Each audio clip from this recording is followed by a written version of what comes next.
कि लोगों पर मैं राज करूं, कि मैं एमएलसी बन जाऊं, कि मैं एमपी बन जाऊं, मैं अखिलेश जी के लिए ये काम करूं तो अखिलेश जी कल मुझे जो है राज्यसभा में भेज दें। तो कितना महान है जो इस देश को 10 करोड़ बौद्ध देने वाला है 2025 तक।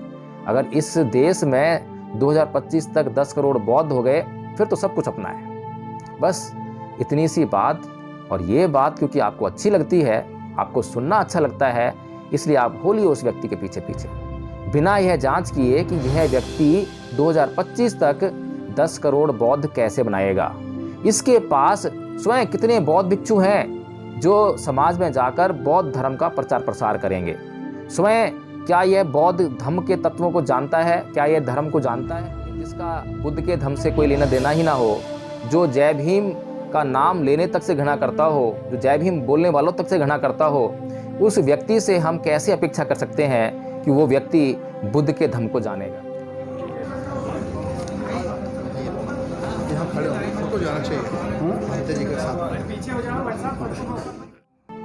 और जब मैंने ये वीडियोस बनाना आरंभ किया तो उसकी जब भनक इन लोगों को लगी तो आप जानेंगे कि उसी समय से राजरत्न अंबेडकर ने ये जो भिक्खु समुद्रतन है इसका साथ छोड़ दिया। तब से आप किसी भी कार्यक्रम में राजरत्न अंबेडकर को सुमित्रतन के साथ में नहीं देखेंगे। इस बात को जो मैं कह रहा हूँ, इस बात को अपने से जानना चाहिए। ये मेरे कहने से कि जय भीम प्रकाश एक व्यक्ति की आलोचना कर रहा है तो उसको हम स्वीकार कर लें, ऐसा कभी भी नहीं होना चाहिए। क्या भिक्खु को अपने धार्मिक कार्यक्रम को आयोजित करने के लिए बहुत बड़े बड़े चेहरों को बुलाना चाहिए, लोगों को भ्रम में डालने के लिए, लोगों को आकर्षित करने के लिए कि देखिए मेरी इतने बड़े बड़े लोगों से जान पहचान है, देखिए मेरे कार्यक्रम में ये लोग भी आ रहे हैं। अगर नीलम बौद्ध जी इस समाज के पक्ष में काम करती हैं, इस समाज के लिए काम करती हैं, और कोई व्यक्ति अगर नीलम बौद्ध जी के ऊपर FIR दर्ज कराता है तो दोनों व्यक्ति तो सही नहीं हो सकते। या तो नीलम बौद्ध जी गलत हो सकती हैं या फिर वह सुमित्रतन गलत हो सकता है। समाज को कम से कम इतनी सी बात तो सोचनी चाहिए। जिन लोगों के खिलाफ सुमित्रतन ने FIR दर्ज कराई उनके नाम, जैसे कि नीलम बौद्ध, तो उनका नाम उन्होंने लिया उसमें नीलम जाटव, राहुल नागपाल राहुल जाटव, एडवोकेट प्रदीप अशोक, तो उनका नाम लिया एडवोकेट प्रदीप जाटव।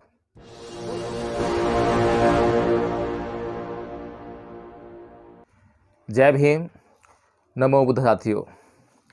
साथियों आज एक विषय पर चर्चा करेंगे और विषय बहुत ही महत्वपूर्ण है। विषय यह है कि अगर समाज में कोई व्यक्ति या कुछ व्यक्ति समाज को गुमराह करने का कार्य कर रहे हों तो फिर समाज के जागरूक लोगों को क्या करना चाहिए? क्या उन्हें चुप हो जाना चाहिए और चुपचाप जो हो रहा है वह होते देना चाहिए? या फिर एक और बात कही जाती है, अक्सर हम सुनते हैं कि आप जो लोग गलत काम कर रहे हैं, जो लोग समाज को गुमराह कर रहे हैं, उनसे बड़ी लकीर खींच कर दिखाइए। आप सही काम करके उनसे बड़ी लकीर खींच के दिखाइए। साथियों जो दूसरी बात है वो ज़्यादा अच्छी है। अगर दूसरी बात ज़्यादा अच्छी है तो हमें उस पर निसंदेह काम करना ही चाहिए। लेकिन साथियों मुझे परम पूज्य बाबा साहब डॉक्टर भीमराव अम्बेडकर की एक बात याद आती है।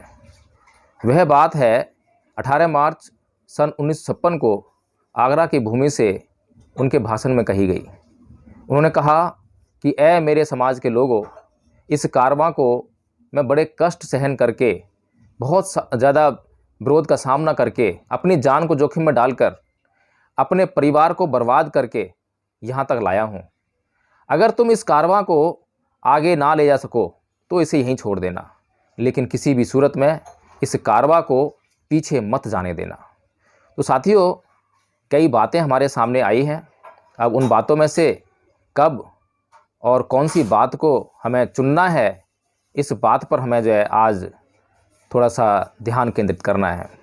अगर हम लोग समाज के लिए कुछ अच्छा काम ना कर पाएँ, कुछ महान कार्य ना कर पाएँ, तो कम से कम यह उन लोगों की ड्यूटी बनती है, जो लोग समझदार हैं, जागरूक हैं, कि कम से कम जो समाज का अहित कर रहे हैं, जो सामाजिक आंदोलनों को पीछे धकेलने का काम कर रहे हैं, उन लोगों से समाज को आगाह कराया जाए। तो इसी श्रृंखला में आज मैं एक तथ्य लेकर आप लोगों के समक्ष प्रस्तुत हुआ हूँ और मुझे लगा कि उस तथ्य से मुझे आप लोगों को जागरूक करना ही चाहिए। तो साथियों, बात आज से 1-1.5 साल पहले की है। एक सुमित रतन नाम के व्यक्ति ने नीलम बौद्ध जी पर और उनके चैनल NB न्यूज़ 24x7 पर एक FIR दर्ज कराई। एक नहीं बल्कि 2 कराई। एक तो उन्होंने स्वयं कराई और एक उनकी जो महिला मित्र है उसके द्वारा गाज़ियाबाद के खोड़ा थाने में कराई गई। और साथियों, यह FIR क्यों दर्ज कराई और उस FIR में क्या था, इस बात को समझना बहुत ज़रूरी है। जो सुमित रतन ने लखनऊ के गोमती नगर थाना में FIR दर्ज कराई, उस FIR में उन्होंने कहा कि उन्होंने एक व्यक्ति को अपने पास नौकरी पर रखा और उसे 25,000 रुपये किसी काम के लिए दिए, जो कि वह 25,000 रुपये लेकर गायब हो गया। एक तो बात ये। दूसरी बात, जिन लोगों के खिलाफ सुमित रतन ने FIR दर्ज कराई उनके नाम, जैसे कि नीलम बौद्ध, तो उनका नाम उन्होंने लिया उसमें नीलम जाटव, राहुल नागपाल राहुल जाटव, एडवोकेट प्रदीप अशोक, तो उनका नाम लिया एडवोकेट प्रदीप जाटव। तो इस तरीके से जो है एक पार्टिकुलर जाति को सामने रखकर जातिवादी शब्दों के नाम में शामिल कर कर इस व्यक्ति ने वो FIR दर्ज कराई। इस व्यक्ति ने साफ साफ उस FIR में यह भी कहा है कि मेरा यहाँ पर फ्लैट है और इस फ्लैट में मैं ये काम करता हूँ, इस तरह की बातें कही हैं। लेकिन समाज आज उस व्यक्ति को एक भिक्खू के रूप में स्वीकार करता है, भिक्खू के रूप में देखता है और अपना बहुत सारा समय, अपनी बहुत सारी शक्ति उस व्यक्ति के पीछे लगाने के लिए मजबूर है। क्योंकि हमारा समाज आज भी जो अशिक्षित है, अज्ञानी है, जागरूक नहीं है, उसके कारण आज वह उस व्यक्ति को स्वीकार करने के लिए मजबूर है। लेकिन साथियों, एक भिक्खू के लिए क्या होना चाहिए और क्या नहीं होना चाहिए, एक भिक्खू का आचरण कैसा होना चाहिए, इस बात को समझना बहुत आवश्यक है। FIR सुमित रतन ने इन लोगों पर कराई, ये लोग क्या काम कर रहे हैं? नीलम बौद्ध जी को कौन नहीं जानता कि वो क्या काम कर रही हैं? क्या कभी किसी व्यक्ति ने नीलम बौद्ध जी को समाज के विरोध में काम करते हुए देखा है? कभी नीलम बौद्ध जी ने अपने चैनल के माध्यम से आपको ऐसा कोई वीडियो दिखाया हो, ऐसी बात आपको परोसी हो जो कि सामाजिक आंदोलनों के विरोध में हो? तो साथियों, अगर नीलम बौद्ध जी इस समाज के पक्ष में काम करती हैं, इस समाज के लिए काम करती हैं, और कोई व्यक्ति अगर नीलम बौद्ध जी के ऊपर FIR दर्ज कराता है, तो दोनों व्यक्ति तो सही नहीं हो सकते। या तो नीलम बौद्ध जी गलत हो सकती हैं या फिर वह सुमित रतन गलत हो सकता है। समाज को कम से कम इतनी सी बात तो सोचनी चाहिए। समाज को सोचना चाहिए कि जो गलत है उसको दंडित किया जाए, जो सही है उसको प्रेरित किया जाए। ये समाज का कार्य है। लेकिन समाज कितना गुमराह है, कितना आलसी है, इस बात से पता लगता है कि बार बार समझाने के बाद भी आज समाज गलत लोगों के साथ में खड़ा हुआ दिखाई देता है। और आज यह जानकर बहुत ही ज़्यादा अचंभा हुआ कि आज उस सुमित रतन के साथ में बहुत बड़े बड़े प्रोफेसर, बड़े बड़े गायक, समाज का नेतृत्व करने वाले लोग आज उसके मंचों की शोभा बढ़ा रहे हैं। एक कार्यक्रम का मैंने पंपलेट पढ़ा जिसमें कि आयोजनकर्ता सुमित रतन, साथ में लिखा था भिक्खू, भिक्खू सुमित रतन। अब बताइए, क्या भिक्खू किसी कार्यक्रम का आयोजक हो सकता है? क्या भिक्खू जब कोई कार्यक्रम आयोजित करता भी है तो वह कार्यक्रम कैसा होगा?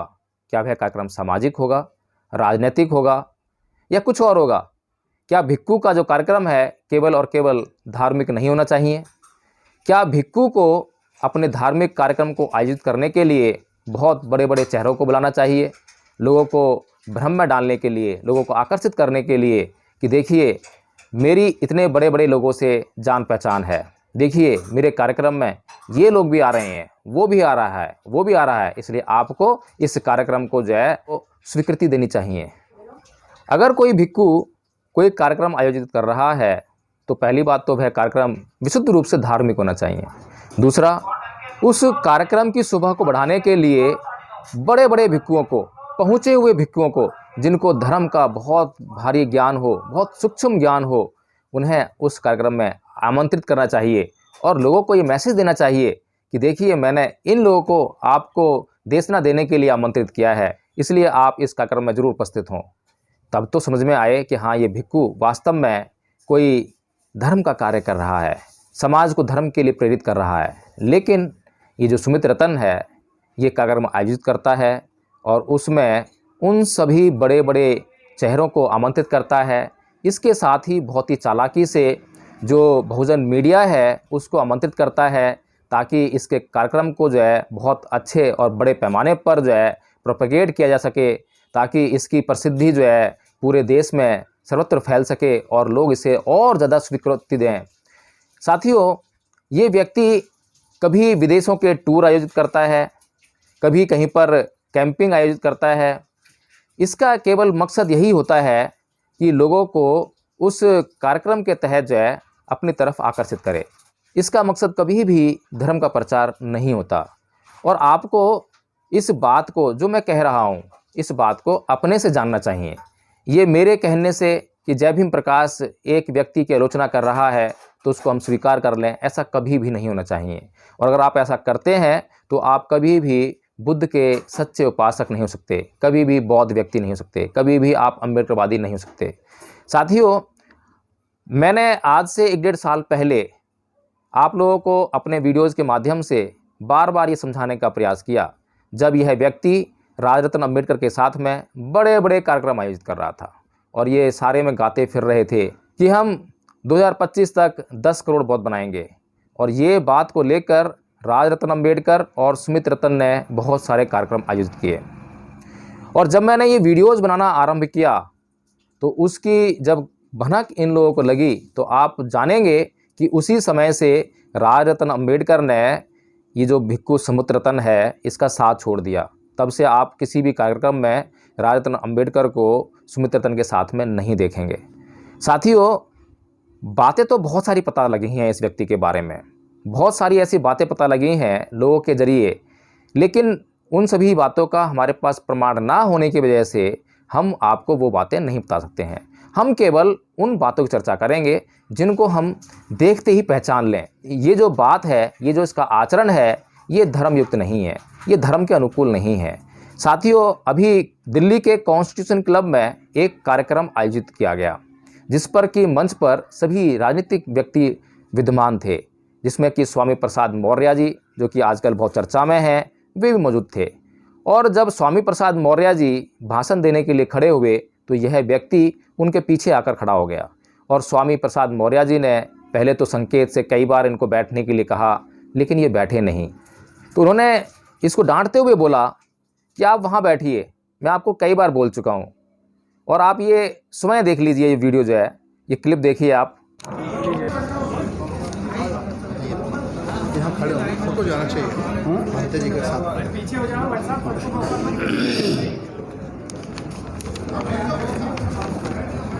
आज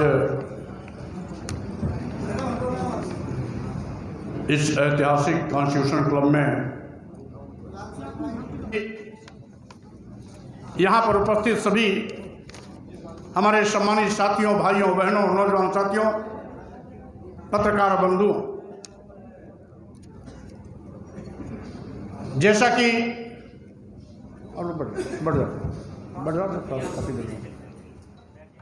तो साथियों, ये जो हरकत है, ये पहली हरकत नहीं है इस व्यक्ति की। इससे पहले जब 1-1.5 साल पहले जब मैं वीडियोज़ के माध्यम से आप लोगों को जागरूक कर रहा था, मैं बार बार कह रहा था कि ये तो व्यक्ति फ़ोटोजीवी है। जहाँ भी राजरत्न अम्बेडकर जाता है वहाँ पर उसके साथ में सेल्फी ज़रूर लेता है। इसका एक काम आप ज़रूर देखेंगे कि जितने भी समाज के बड़े बड़े चेहरे हैं उनके साथ में सेल्फी खींचेगा और उसको सोशल मीडिया पे अपलोड करता है। यह जो आचरण है, इस आचरण से आप क्या समझते हैं, ये आप स्वयं तय कीजिए। ऐसा समाज में बहुत से लोग हैं, जो लोग कभी भी बड़े बड़े चेहरों के साथ में मिलते हैं, उनकी मुलाकात होती है तो वो जो है अपना सेल्फी लेकर सोशल मीडिया पर डालते हैं। लेकिन यहाँ पर जो है तथागत बुद्ध साफ साफ कहते हैं कि अय्या ही लाभुपनिसा अय्या ही निब्बान गामिनी एव मेतंग अभियाय बुद्धस सावको संकारंग नाभि निंदेय विवेक मनु ब्रूहे, कि जो लाभ का रास्ता है वो दूसरा है और निर्वाण का दूसरा है, और जो बुद्ध के शासन में रत लोग हैं या भिक्खु हैं उनको सत्कार और निंदा से कोई फ़र्क नहीं पड़ता, और एक भिक्खु को चाहिए कि वो अपने विवेक में लगातार वृद्धि करता रहे। तो साथियों, इस तरह से जो है जो सामाजिक लोग हैं, जो गृहस्थ लोग हैं, उनके लिए तो ये शोभा दे सकता है कि वे लोग अपनी सेल्फी जो है चित परिचित लोगों के साथ में, जाने माने लोगों के साथ में अपनी सेल्फी खिंचाएं और वो सोशल मीडिया पे अपलोड करें। लेकिन एक भिक्खु के लिए, जिसको आप भिक्खु समझ रहे हैं, चीवरधारी समझ रहे हैं, उसके लिए क्या ये उचित है? आप कुछ समय से निर्णय कीजिए, क्योंकि एक भिक्खु का जो उद्देश्य है वो जीवन में निर्वाण प्राप्त करना है, लाभ कमाना नहीं है, लाभ अर्जित करना नहीं है। लोगों के साथ सेल्फी खिंचवाकर उनको यह बताए कि मेरी इतने लोगों के साथ में जान पहचान है, इससे उसका क्या उद्देश्य हल होगा? उसको निर्वाण कैसे प्राप्त होगा? निर्वाण प्राप्त करने के लिए तो अपने भीतर से सभी प्रकार के काम, क्रोध, मोह, लोभ, द्वेष, तृष्णा, ईर्ष्या, इन सबको निकालना जरूरी होता है, इस पर काम करना होता है। तो साथियों, जिस प्रकार से इस व्यक्ति ने जो नीलम बौद्ध जी के खिलाफ FIR दर्ज करवाई, उस FIR से एक बात और तय होती है कि यह व्यक्ति पूरी तरह से सांसारिक है। उस FIR के जब कंटेंट्स आप स्वयं पढ़ेंगे तो आपको लगेगा ही नहीं कि किसी बौद्ध भिक्खु ने कोई FIR दर्ज कराई है। और यदि कोई बौद्ध भिक्खु के खिलाफ कोई भी सांसारिक व्यक्ति, कोई भी गृहस्थ व्यक्ति कोई ऐसा कार्य करता है जो बौद्ध भिक्खु के विपरीत है या उसको पसंद नहीं है, तब बौद्ध भिक्खु क्या करे? इसके लिए बुद्ध ने धम्मपद में पर्याप्त मार्गदर्शन दिया है। लेकिन ये मार्गदर्शन तो उनके लिए है ना जो धम्मपद को पढ़े, जो बुद्ध के धम्म को जाने, जो बुद्ध के धम्म में रत हो, जो बुद्ध के धम्म का पालन करने वाला हो, उसके लिए तो ये सब बातें समझ में आती हैं। लेकिन जिसका बुद्ध के धम्म से कोई लेना देना ही ना हो, जो जय भीम का नाम लेने तक से घृणा करता हो, जो जय भीम बोलने वालों तक से घृणा करता हो, उस व्यक्ति से हम कैसे अपेक्षा कर सकते हैं कि वो व्यक्ति बुद्ध के धम्म को जानेगा? तो बुद्ध ने कहा है कि अकोछी मंग अवधि मंग अजीनी मंग अहासी में ये चैतंग उपनहंती बेरंग तेसंग न सम्मति, यानी कि उसने मुझे मारा, उसने मुझे पीटा, उसने मेरा सब कुछ लूट लिया, सब कुछ छीन लिया। जो इस प्रकार की बातों को अपने मन में बनाए रखते हैं, उनका वैर कभी शांत नहीं होता। बुद्ध ये कह रहे हैं, और ये व्यक्ति जब समाज के कुछ लोग इस पर कुछ आरोप लगाते हैं, इसकी कुछ तथ्यों को समाज के सामने प्रस्तुत करते हैं, तो ये उनके खिलाफ FIR दर्ज करवाने का काम करता है। अब आप स्वयं निर्णय कीजिए कि बुद्ध का जो धम्म है वो क्या कह रहा है और ये व्यक्ति जो है क्या कर रहा है। क्या वास्तव में आप कह सकते हैं कि ये व्यक्ति बुद्ध के धम्म के अनुसार अपना आचरण कर रहा है? क्या आपको लगता है कि ये व्यक्ति वास्तव में बुद्ध के धम्म को कुछ अंश भी छू पाया है? साथियों, बुद्ध ने समाज को ये समझाने के लिए कि आप किसको भिक्खु समझें और किसको भिक्खु ना समझें, इसके लिए पर्याप्त संकेत दिया है।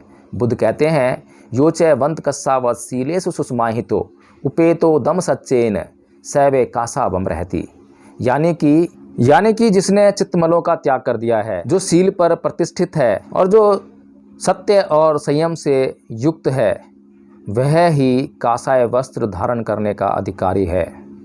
तो सुमित रतन जी जो हैं, क्या सील पर प्रतिष्ठित हैं? क्या सत्य बोलने वाले हैं? क्या वो असत्य नहीं बोलने वाले हैं? क्या आप जो है ये समझते हैं कि वास्तव में वो कासाय वस्त्र धारण करने के अधिकारी हैं? और ये जो कसौटी है केवल सुमित रतन के लिए नहीं है। कहीं आप समझें कि मैं आज सुमित रतन के बारे में बात कर रहा हूँ तो ये कसौटी केवल सुमित रतन के लिए है, नहीं। जब भी आप किसी व्यक्ति को कासाय वस्त्रों में लिपटा हुआ देखें, तब इस गाथा को ज़रूर याद रखें, इस गाथा के अर्थ को ज़रूर याद रखें और देखें कि क्या ये सील का पालन कर रहा है, क्या ये सीलवान व्यक्ति है, सीलों पर प्रतिष्ठित है, क्या ये संयम और सत्य से युक्त है। अगर ऐसा हो तो आप निसंदेह उस व्यक्ति को आदर प्रस्तुत करें, उसका आदर करें, उसके लिए सभी ज़रूरत की चीज़ों को उसको प्रदान करें। तो साथियों, इसके साथ ही सुमित रतन जी ने उस एफआईआर में यह भी लिखवाया कि ये व्यक्ति मुझसे 25,000 रुपये लेकर फरार है। अब 25,000 रुपये और सुमित रतन जी के, आप खुद सोचिए, जहाँ बुद्ध कहते हैं धम्मपद में, पुतामत्थि धनमत्थि इति बालो विहति अताहि अतनो नत्थि कुतो पुतो कुतो धनं, कि पुत्र मेरा है, धन मेरा है, ऐसा सोचकर मूर्ख लोग परेशान होते रहते हैं। जब मनुष्य का शरीर ही अपने आप नहीं है तो पुत्र और धन उसके कहाँ तक होंगे।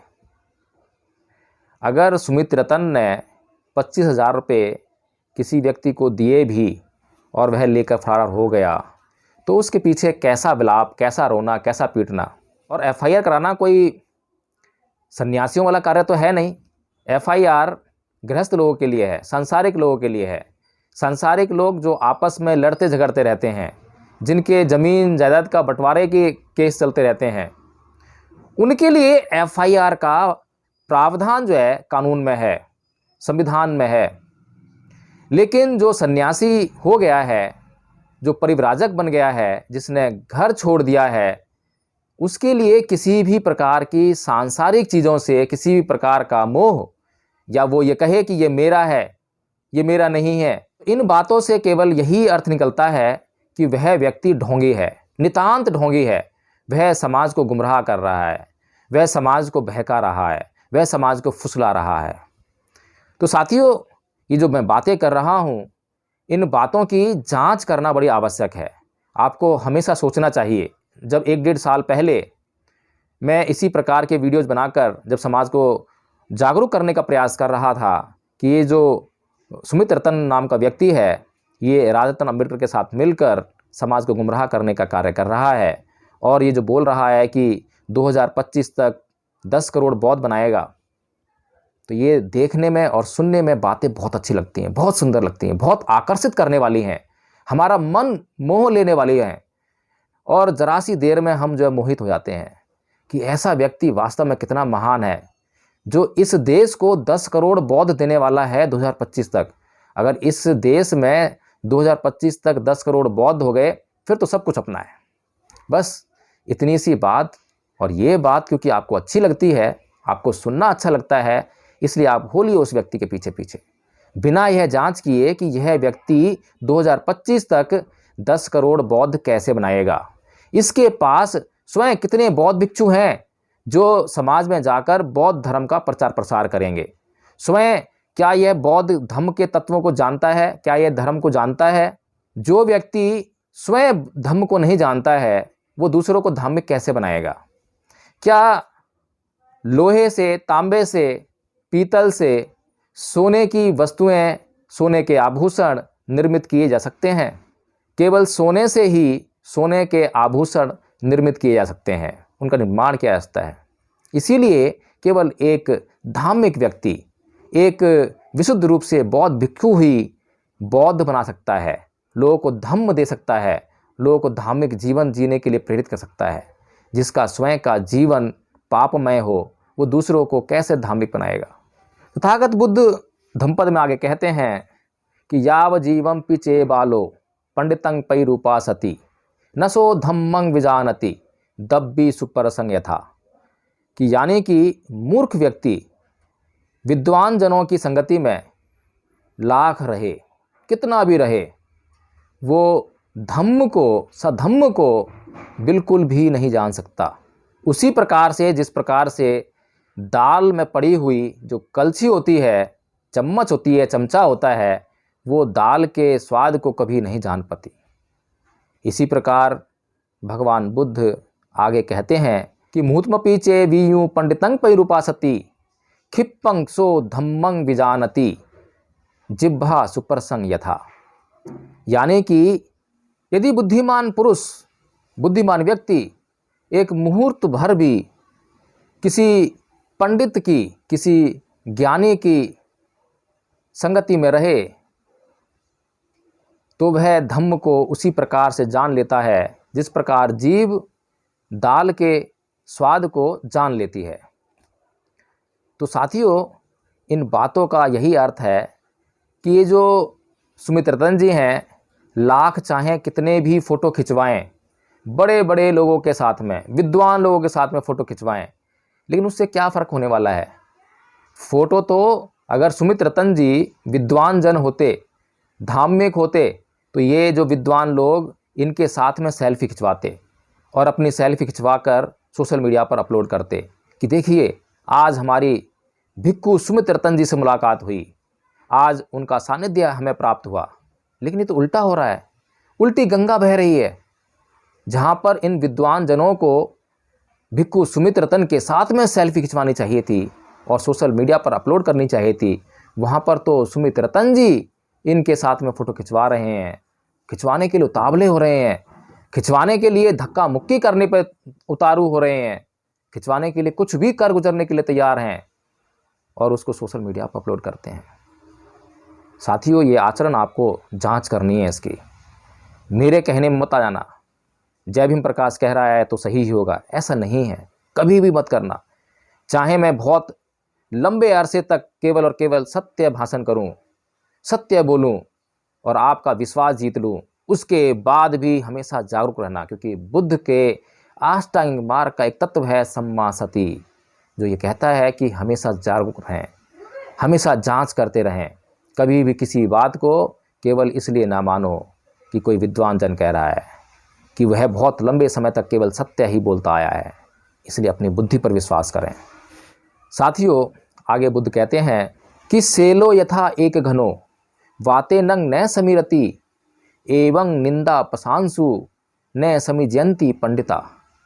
यानी कि जिस प्रकार से बहुत बड़े हवा का झोंका आए, आंधी आए, तूफान आए, लेकिन जो सेल पर्वत है वो अपने स्थान से कभी नहीं डिगता, उसी प्रकार से विद्वान जन कभी भी अपनी निंदा से विचलित नहीं होते, अपनी प्रशंसा से विचलित नहीं होते। उनके लिए निंदा और प्रशंसा का कोई महत्व नहीं है, वे हमेशा समता में स्थित रहते हैं। और सुमित रतन जी, जरा सी किसी ने उनकी क्या निंदा कर दी, उसके बाद सोशल मीडिया पर आप बहुत से लोगों ने उनकी जो गालियां हैं, उनकी बौछार सुनी होगी, उनके क्रोध का प्रदर्शन देखा होगा। तो आप स्वयं निर्णय कीजिए। बुद्ध आपको मार्गदर्शन देने के लिए पर्याप्त आपको जो है गाथाएं बता रहे हैं धम्मपद में। आप धम्मपद का अध्ययन कीजिए और जांच कीजिए कि क्या हो रहा है, क्या होना चाहिए। इसके अलावा बुद्ध कहते हैं कि अक्कोधेन जिने कोधंग असाधुंग साधुना जिने जिने कदरियंग दानेन अलिक सच्चिवादनंग। यानी कि क्रोध को अक्रोध से जीतिए, असाधुता को यानी कि जो लोग दुष्ट होते हैं उनकी दुष्टता को भलाई से जीतिए, और जो कंजूसी है उसको दान देकर जीतिए, और जो झूठ है, झूठ बोलना है, झूठ बोलने की प्रवृत्ति है, उसको सच बोलकर जीतिए। अगर जीतना है तो इस प्रकार से जीतिए। अगर नीलम बौद्ध जी ने, राहुल नागपाल ने या कुछ लोगों ने सुमित रतन की कुछ निंदा कर दी थी, कुछ बुराई कर दी थी, और सुमित रतन जी को ये लगता था कि ये जो है गलत है, ये सही नहीं है, तो उनको क्या करना चाहिए था? उनको समाज को क्या देना चाहिए था? उनका व्यवहार किस प्रकार से होना चाहिए था? अगर वे वास्तव में भिक्खु होते तो वे सेल पर्वत की तरह अडिग रहते, अविचल रहते, वे उससे घबराते नहीं और संयम गहराता उनके अंदर, और उस गहराए हुए संयम से वे दुनिया का मन जीत लेते। और जिस प्रकार से बुद्ध के सामने भी बार बार ऐसी विपत्तियां आई हैं। एक बार चिंचाय नाम की जो महिला है, वो अपने पेट पर लकड़ियों का गट्ठर बांधकर बुद्ध के सामने प्रकट हो गई भरी सभा में, और वहाँ पर बुद्ध पर आरोप लगाया कि ये जो मेरा पेट निकल आया है, मैं जो गर्भवती हो गई हूँ, इसका कारण बुद्ध हैं। इतनी बड़ी बात, इतना बड़ा संकट बुद्ध के ऊपर आया था, बुद्ध जरा से भी विचलित नहीं हुए, बिल्कुल भी नहीं घबराए। केवल दो बातें कहकर ही सच्चाई का पर्दाफाश, सच्चाई अपने आप सामने आ गई। बुद्ध बोले कि हे बहन, इस सच्चाई को या तो तुम जानती हो या मैं जानता हूं।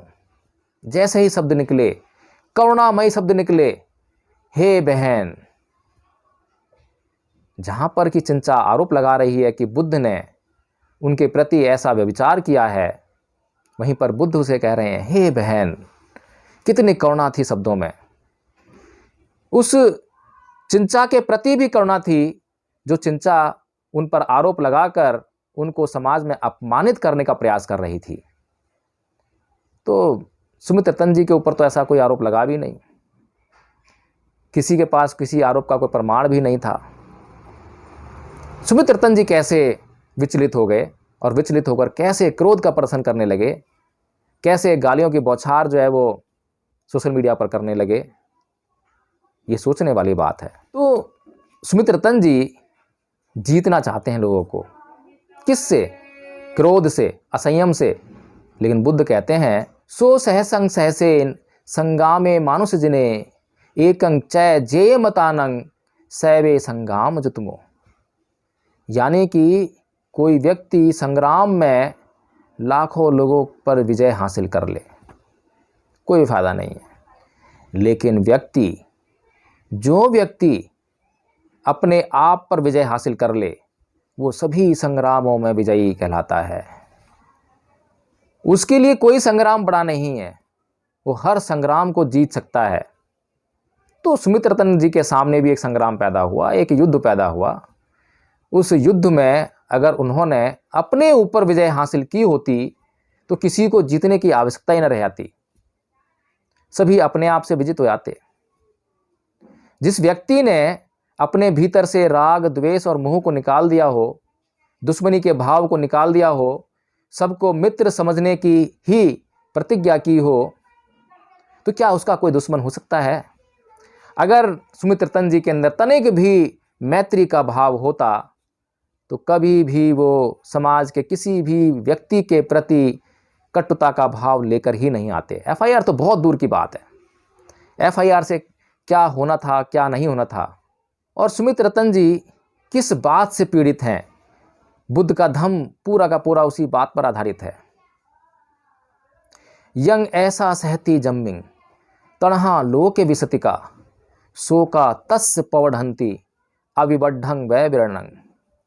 यानी कि ये जो विष रूपी तृष्णा है, जिसको अपने वश में कर लेती है, उसके शोक उसी तरह से बढ़ते हैं जिस प्रकार से वर्षा काल में विरण बढ़ती है। जैसा कि आपने देखा होगा कि वर्षा काल में जो घास है वो किस तरह से बढ़ती है। तो ये जो तृष्णा है, आप सुमित रतन जी के भीतर झांक कर देखिए क्या दिखाई देता है। क्या तृष्णाओं से भरा हुआ एक इंसान आपको दिखाई नहीं देता?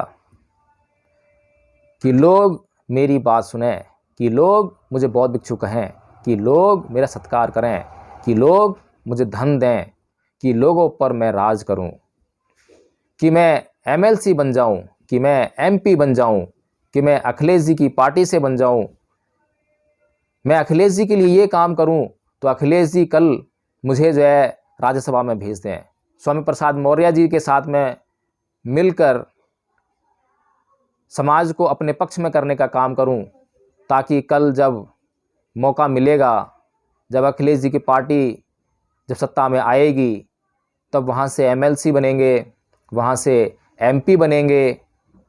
तो जब एमपी और एमएलसी बनने की बारी आए तो उसमें अखिलेश जी की कृपा मेरे ऊपर हो जाए। क्या इतनी सारी तृष्णाओं से भरा हुआ एक इंसान आपको दिखाई नहीं देता है? मैं फिर से आपको सतर्क कर रहा हूँ, जागरूक कर रहा हूँ कि कभी भी ना मान लीजिए कि जय भीम प्रकाश बोल रहा है इसलिए उसकी बात पर यकीन कर लीजिए। मैं केवल तथ्य प्रस्तुत कर रहा हूँ, रिपोर्टिंग कर रहा हूँ। हो सकता है कि इसमें मेरा अपना निजी स्वार्थ निहित हो सकता है कि जय भीम प्रकाश अपने स्वार्थ के लिए बोल रहा हो सकता है कि जय भीम प्रकाश के अंदर द्वेष हो। जय भीम प्रकाश एक गृहस्थ व्यक्ति है, जय भीम प्रकाश काषाय वस्त्रधारी नहीं है। जय भीम प्रकाश बुद्ध के मार्ग का अनुसरण करने का प्रयास गृहस्थ रहकर कर रहा है, तो उसके अंदर राग भी होगा, द्वेष भी होगा, मोह भी होगा, सारे तत्व होंगे। कम हो सकते हैं लेकिन विराजमान रहेंगे। हो सकता है कि मैं किसी न किसी राग से पीड़ित होकर, किसी द्वेष से पीड़ित होकर सुमित रतन जी के खिलाफ ये बातें कह रहा हूँ। इसलिए आपको सतर्क रहना है, जागरूक रहना है, आपको उसकी जांच करनी है, स्वयं देखना है। बहुत मौके मिलेंगे देखने के। ऐसा नहीं है कि एक व्यक्ति ने आज निर्णय लिया, उसे पता चला कि वो तो बहुत द्वेषी है, और जैसे ही पता लगा तो उसने निर्णय किया कि अब वह द्वेष नहीं करेगा, और अगले ही पल से उसके भीतर से द्वेष निकल गया। ऐसा नहीं है। ये जो राग है, द्वेष है, मोह है, ये शरीर का एक हिस्सा है, अभिन्न अंग है, आपके चित्त का अभिन्न अंग है। आपके चित्त जिसका निर्माण इतने सालों में हुआ है, अब तक जो आपने जीवन जिया है, उससे जितने विकार आपके भीतर पैदा हुए हैं, अगर उन विकारों को आपको निकाल बाहर करना है तो उसके लिए बहुत परिश्रम करना होगा, और इतना परिश्रम करने के बाद ही आप उन विकारों से मुक्त हो पाएंगे। तो इसलिए ऐसा नहीं है कि सुमित रतन जी के बारे में यह वीडियो अब बनाया जा रहा है। सुमित रतन जी ने इस वीडियो को देख लिया तो अब अगले ही क्षण से वे विकार मुक्त हो जाएंगे। विकार तो बने रहेंगे, प्रयास करेंगे तो भी उन्हें बहुत समय लगेगा। इसीलिए जांच कीजिए। तो अंत में जाते जाते एक बात कि भिक्खु को हमेशा क्या करना चाहिए, तो बुद्ध ने कहा है कि चखुना सवरो साधु, साधु सोते नंग सवरो, घाणेन सवरो साधु, साधु जिग भाय सवरो, कायेन सवरो साधु, साधु वाचाय सवरो, मनसा सवरो साधु, साधु सबवत सवरो, सबवत समुतो भिक्खु सब दुखा पमुच्चति। यानी कि आँखों का सवर, जीभ का सवर, कान का सवर, नाक का सवर, यानी सवर मतलब संयम, इस काया का सवर संयम, मन का सवर संयम, ये जो सभी प्रकार के संयम हैं ये भिक्खु के अंदर होने चाहिए। इन सब का संयम एक भिक्खु के अंदर होना ही चाहिए। और जो भिक्खु इन सब का संयम रखता है, करता है, उसका पालन करता है, वो सभी प्रकार के दुखों से मुक्त हो जाता है। तो अंत में आप लोगों के लिए मेरे पास इतना ही, और आपसे अनुरोध है कि आप कृपया करके अगर सामाजिक कार्य कर रहे हैं तो अत्तदीपो भव, अपना मार्गदर्शन स्वयं करें, स्वयं जागरूक रहें, दूसरों की हमेशा जांच करते रहें, अपनी भी जांच करें और दूसरों की भी जांच करें। किसी भी व्यक्ति की बातों पर अनुसरण करने से पूर्व उसकी पूरी तरह से जांच कर लें। बुद्ध ने भी स्वयं यही कहा है कि केवल मेरी वाणी के आकर्षण में या मेरे किसी भी प्रकार के आकर्षण में आकर आप मेरी शरण ग्रहण मत करो। सबसे पहले अपने सभी संदेहों को मिटाओ, प्रश्न करो। जितने ऊंचे आप प्रश्न करोगे उतनी ही श्रद्धा गहराई से आपके भीतर घर करेगी।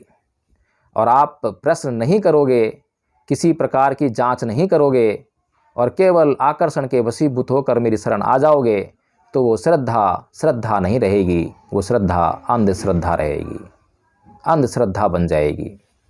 भवतु सब मंगलम। जय भीम, नमो बुद्धाय।